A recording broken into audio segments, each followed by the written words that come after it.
નમસ્તે મિત્રો, સ્વાગત છે તમારું આ શિક્ષણની જાણકારી અંદર. વિડીયો મહત્ત્વની માહિતી જોવા માટે આ વિડીયો અંત સુધી જોતા રહો. નમસ્તે મિત્રો સ્વાગત છે તમારું શિક્ષણની જાણકારી અંદર. મિત્રો ઉપયોગી માહિતી જોઈશું વિજ્ઞાન અને ટેકનોલોજીની અંદર. જ્હોન ડાલ્ટન્સ નામના સાયન્ટિસ્ટ જે જન્મ ગરીબ વણકર પરિવારમાં 1966માં ઇંગ્લેન્ડમાં થયો હતો.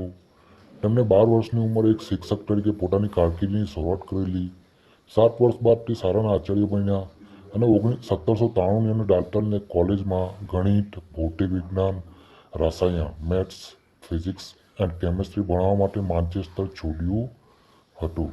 તેમણે પોતાનું સમગ્ર જીવન ભણાવવામાં અને સંશોધન કરવામાં વિતાવી દીધું હતું. 1908માં તેમણે પોતાનો પરમાણ્વીય સિદ્ધાંત રજૂ કર્યો, જે દ્રવ્યના અભ્યાસ માટે એક વળાંક સમાન હતો.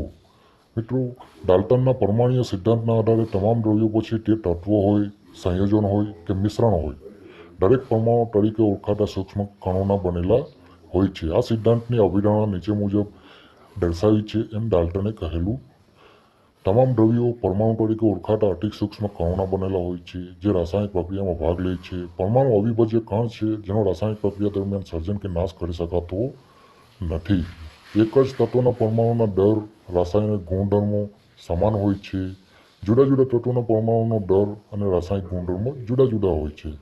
પરમાણુની નાની પૂર્ણાંક સંખ્યાના ગુણોત્તરથી જોડાઈને સંયોજન બનાવવામાં આવે છે, એક મિશ્રણ બનાવવામાં આવે છે, અને આપેલ સંયોજનમાં પરમાણુની સાપેક્ષ સંખ્યા અને પ્રકાર નિશ્ચિત હોય છે. તો મિત્રો, જ્હોન ડાલ્ટને આ રીતની માહિતી મુજબ વિજ્ઞાન અને ટેકનોલોજીની અંદર બહાર મૂકી હતી. આભાર મિત્રો. તો આભાર મિત્રો, આ ઉપયોગી માહિતી જોવા બદલ.